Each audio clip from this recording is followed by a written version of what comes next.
Make your Thanos pop with some True Metallic Metals by Vallejo.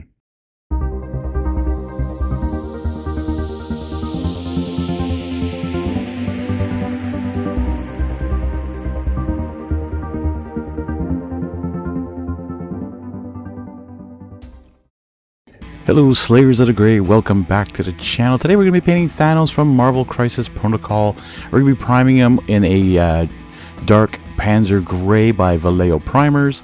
We're also going to be doing his throne, so there's a little bonus here. We're throwing in the throne that you can use as terrain, or you can use as a starting point for his encounters. You can do an encounter, which is awesome, where you have other players or player, I don't know how this one works, play against you, and as a special kind of method of playing the game, not just 1v1 and you toss in a whole bunch of people. We're bringing out the old dry brush in here, an old makeup brush here with some deep gray, putting this all over the stones and the throne and the ground, and even on Thanos's base. Yeah, we're going to use the same technique on the base because I wanted it to be uniform, because you can put this miniature on it and it stays in there, and that's how he works throughout the game, I think. So anyways, I've seen the encounter, I think. I'm not 100% sure. Looks pretty cool. Then I'm going to use a little bit of deep gray. Sorry, ash gray. Deep gray was what I was using. Sorry, company gray. Wow, I am tired today when I'm recording this. And I'm just going to try and get the raised edges as much as possible here to make it... no, you know what? I am completely making a mistake. You know what? I don't even know what colors I'm using. Just use a dark gray, a light gray, and then a lighter gray. I think I used 3 colors there. I'm not 100% sure anymore. Wow. Anywho, Dalian purple now for his face, because he's got a very purpley face. And when I painted him for Marvel Zombies, you can take a look at that video. I think I'll put a link quickly up in the top corner here. I think I did his armor no, I don't remember. I have to look. Anyways, we're going on to the True Metallic Metals here. We're using Sapphire Blue. This is going to really pop on this dark colored primer. Now, I actually did some True Metallic testing on some other stuff, and someone was asking, oh, would it be better on a black primer? And someone said on a glossy black primer would be 100% even more pop to it. But I'm here using a dark gray primer, and this covers very nicely, by the way. Like, these paints are actually really good metallic paints. If you're using them as they are, like a triad kind of thing, they have the base coat, then the light highlight, and then a shade that you can do for the recesses or pour all over. But I suggest adding a little bit of water to the shade if you're doing that, because I find it kind of hides the lighter color quite a bit, and it makes it kind of blend too much into the darker one. You'll see what I do with the shade later on. But most of this guy will be painting in this color here, and I just find it makes him look really, I don't know, I'm menacing a bit, almost more, you know, spatial, because he's not just blue, he's a nice metallic blue. Like, he's got armor up the yin-yang on this guy here. You know, like, he is not fooling around. Now, I did put the Infinity Gauntlet on him. You can also put just a regular fist, or you can also have him not smiling. I put him smiling on this one because I found it kind of fun to have him like with that, you know, vengeful smile on his face. Purple tone on his face, speaking of, just to get into the recesses, so I can highlight after. Now we're using some arcane gold on the rest of the armor, so the arms, the legs, the gauntlet, everything else, the part of the helmet. And the point is, I'm not actually going to be highlighting it with the same gold, because I wanted a different reflection coming off of the darker areas and the lighter areas. And also, some of them have more of a reddish tone to them more than that. And the shade I use, I believe, comes back to this one. So I kind of mixed up, and that's what's fun about these true metallic metals. You can actually mix a bit.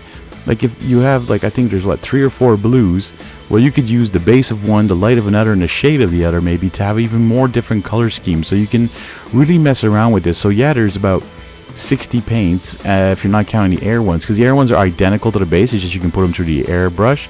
But I mean, if you put some medium on the base ones, you can toss them through the airbrush, which is what I actually did in that other short, I think it's a short video I did talking about it. I'm not 100% sure. There might be a couple videos out there, but anyway, speaking of my channel, I hope you're enjoying these videos. I hope you're enjoying Marvel Crisis Protocol. If you are new and you've been painting, or you've been wanting to paint Marvel Crisis, I hope my videos are easy enough for you to learn and to follow along. So please subscribe if you are new, and if you're not new, if you're back, welcome, and like Comment down below what you think of the game, what you think of the models, what you think of my paint job, what you think of my channel in general, because you know, I find that painting tutorials have had a hard time on YouTube. There's so many of them out there, and I often paint stuff that is not newer, so I think people are just skipping over mine, like, oh well, we already saw this. But I'm hoping that people see this and say, hey, this is a different take on what everyone else out there does. And for once, someone's actually showing us every step by step of how to paint a guy, not just cut through it and say, hey, look, this is how I painted and this is what I did. Alright, coming back to his face now, we're going to highlight it with some hexed violet. I mean, this colors are perfect for him. Alright, so as you can see now, we're coming to another metallic color here. I couldn't see the name there anymore, and I can't remember what it was.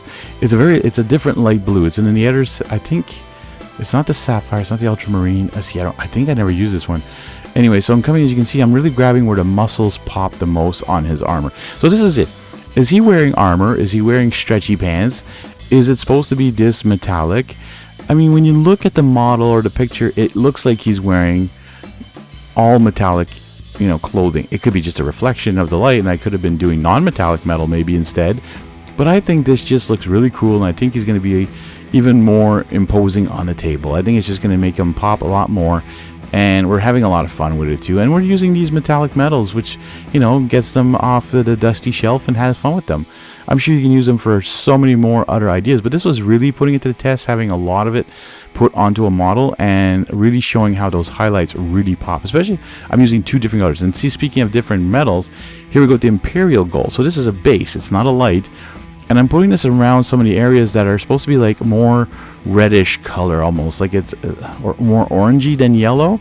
And I find there is a bit of a difference when you look at it in the end. You see the picture and you're going to see the shade. What I'm going to do is I'm actually going to put it in specific spots to really make the two colors pop on their own and blend in as well, and just get everything looking really clean and neat and all that. As you can see, I'm doing like some of the higher areas of the belts. I'm doing like around the little designs here, the gloves just around the side, especially the gauntlet. Well, I really want that to pop. And by the way, I do all the infinity stones with different colors, but there's no orange in the metallics, so I mixed a red and a yellow together to get them to the orange I wanted, and it does a pretty good job. You'll see that coming up at the end. I'm going to try and get a close-up of how it looks too. So I'm coming back to the sapphire blue, but for the shade now. Geez, I really wish I knew what the other one was called. I can't remember anymore. If you see it, please comment it below. If you're paying attention to my video as much as I usually do once I'm recording, I sometimes don't realize what I'm painting, especially when I don't have any of the graphics really for the Vallejo metallics. I've tried, I think I've contacted them to see if they have some, but they've not written back to me. They're not as productive as the Army Painters marketing team is. Anyways, we won't get into that though. I'm a little bit biased. What do you want? Yeah, so here, as you can see, I'm actually just putting it in all the recesses, so between the shade and the highlight part, and just trying to get it so that the muscles actually pop even more, but also making it that the recesses are even darker. And this shade does a great job with that. And like I said, it's a little bit more oily, it's less watered down, so a little bit of water on your brush goes a long way. And you can see I do a little bit more on the helmet. Alright, so now I'm coming back in now with the Imperial Gold, but as the shade as well. So using that now, but as you can see, really in the crevices, any flat areas, I also put it. Like normally you wouldn't put a shade on a flat area, but the point was to actually dull that area down a little bit to make like the highlighted areas, the raised areas pop even more, especially around his glove. I really wanted the colors to pop, so this darkens it down a little bit more. And like you can see here, his whole armor plate on his shoulders there, the butt armor, the cracks here in his boots, everything is to make everything else just more vivid. And here we go. So yellow, I'm using, I think, ruby red or something like that.